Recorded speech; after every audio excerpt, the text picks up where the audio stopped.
I'm Dr. Wigdron. All right, I want to say something right at the beginning here that might rub some of people the wrong way, but I think it needs to be said. If you feel like you have ADHD, there's a chance your brain isn't actually the problem here. And I don't mean that in a harsh way. I'm not blaming you because part of what I do, I conduct ADHD assessments. I sit with people, I hear their stories, I look at patterns over time. I try to understand what's actually going on beneath the surface. And what I'm seeing more and more is this, is that people are overwhelmed. They can't focus. They feel scattered all the time. They feel behind. Even when they're working hard, they feel like their brain just isn't cooperating with them. And almost everyone is asking the same question. What's wrong with me or what's wrong with my kid? And I get why they're asking that because when your internal experience feels chaotic, the most natural place to look is inward. But honestly, I think that's the wrong question. A better question might be, what has my life become? What am I exposing my brain to every single day? What kind of environment am I living in? Because if you don't ask that question, you're going to keep assuming something is broken inside of you. Now, I'm a Christian. I believe we're all fallen. We have broken things. But this is not what I'm talking about today. In reality, you might be responding exactly the way a human brain is supposed to respond to the conditions you're in. And I want you to actually picture this, maybe even close your eyes. Don't just nod along or even shake your head. You wake up before your feet even hit the ground. Your hand goes to your phone almost automatically. There's not even a decision there anymore. It's just habit. You open it up. Notifications, messages, emails, social media. Maybe you check Instagram, maybe TikTok, maybe you scroll headlines. Maybe you check your calendar and immediately feel a sense of pressure about the day. And all of that is happening before you even had a single quiet moment to orient yourself. Before you even fully have woken up, your brain goes from 0 to 60 simultaneously. No transition, no space, just input.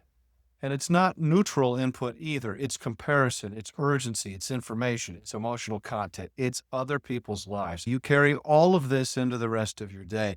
You go from that straight into tasks, work, emails, responsibilities, conversations, and you're constantly switching from one thing to the next. Half-finished thoughts, half-finished tasks. You start something, you get interrupted, you try to come back. You've lost your place, you move on to something else, and your brain is trying to keep up with all of it. And even when you slow down, it's hard because your brain has gotten used to moving fast. It expects novelty, expects change, it expects stimulation.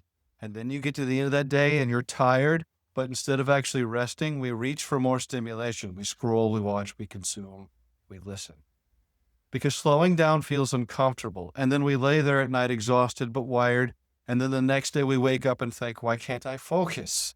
Why do I feel off? Just the other day, I said, I feel bad all the time. It happens to all of us at one time or another, but some of us it's more consistent. Why does everything feel harder than it should? Why can't I just sit down and do what I need to do? Of course you feel that way. Look at what your brain's been dealing with. Now, I want to be really clear about something because this part matters. ADHD is real. I test for it. I conduct testing all the time. I talk to parents who are desperate to get their kids help on the phone regularly. This is not me saying ADHD doesn't exist. It absolutely does. It's a neurodevelopmental condition. It shows up in patterns that are consistent over time.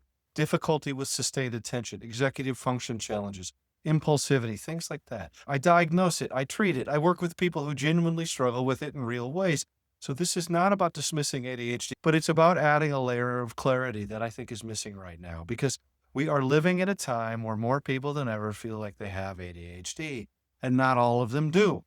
What many people have is an attention system that's completely overwhelmed, and that's different. But from the outside, it can look the same. Difficulty focusing, trouble finishing tasks, forgetting things, feeling scattered, starting things and not following through, not being able to start things. Those symptoms can show up in both cases, but the cause underneath those symptoms is not always the same.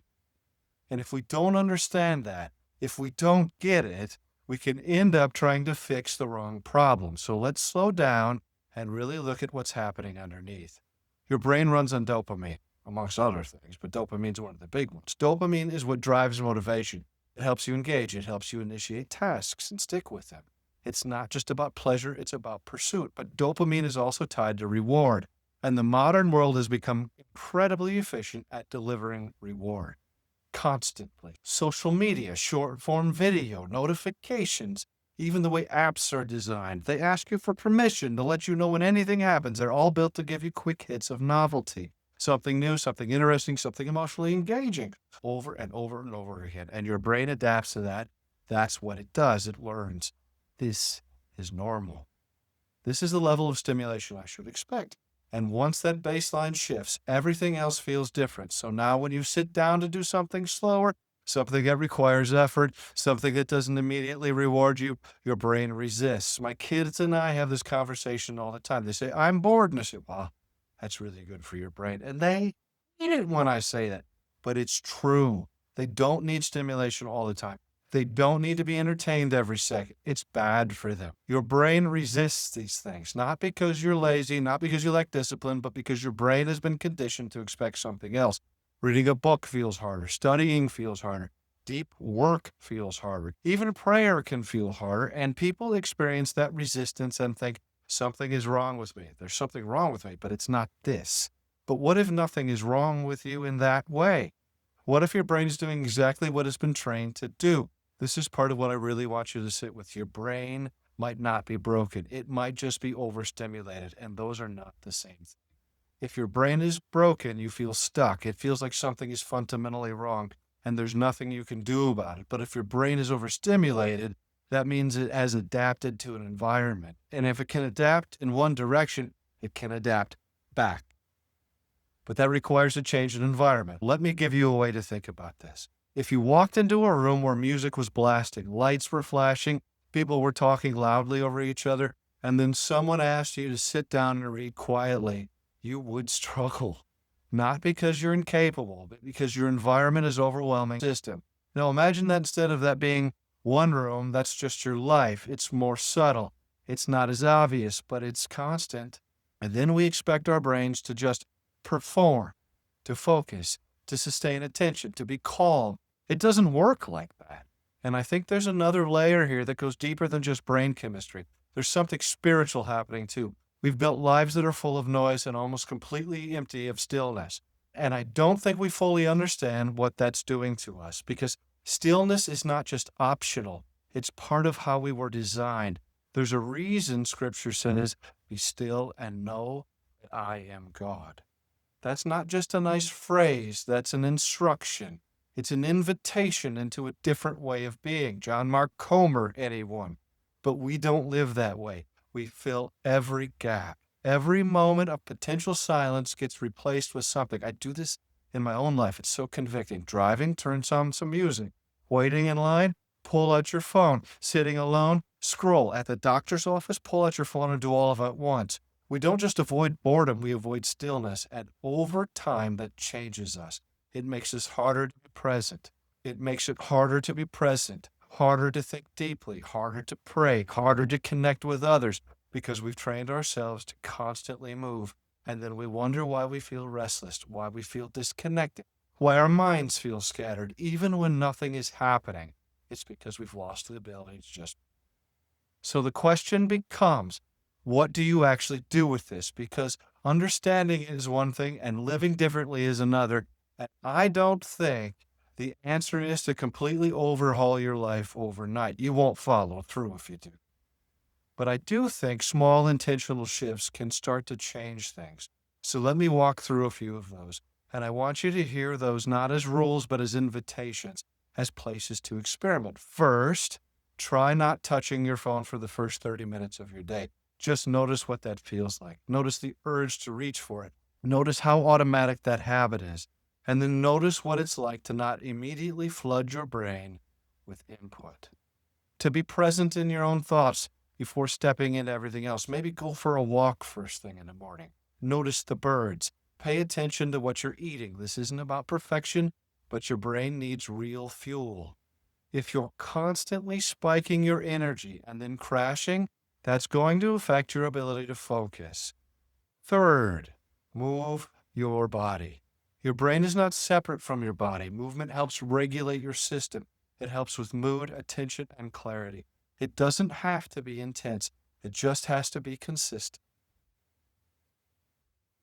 Fourth, build in some silence, and this is probably the hardest one because silence can feel uncomfortable if you're not used to it. But that discomfort is part of the process. Sit, pray, be quiet, no music, no phone, input, even if it's just for 5 minutes, and pay attention to what comes up. Start reducing background noise. Not everything needs to be filled. Not every moment needs stimulation. Give your brain space. Let it settle. And I want to say this too, if you actually start making these changes, it might feel harder before it gets better. That's almost always the case. Because you're going against what your brain has adapted to. It might scream for stimulation and dopamine, but you have to fight it on that. Silence might feel uncomfortable. Slower tasks might feel frustrating. You might feel restless. That doesn't mean something is wrong. It means something is changing. And over time, your brain can begin to reset. Your baseline can shift. Your ability to focus can come back. Now, if you liked this video or any of my other ones, I would sure appreciate it if you would like this video, subscribe to the channel, and even give me a comment about things that have worked for you in calming your brain and helping to shift your focus. Thank you.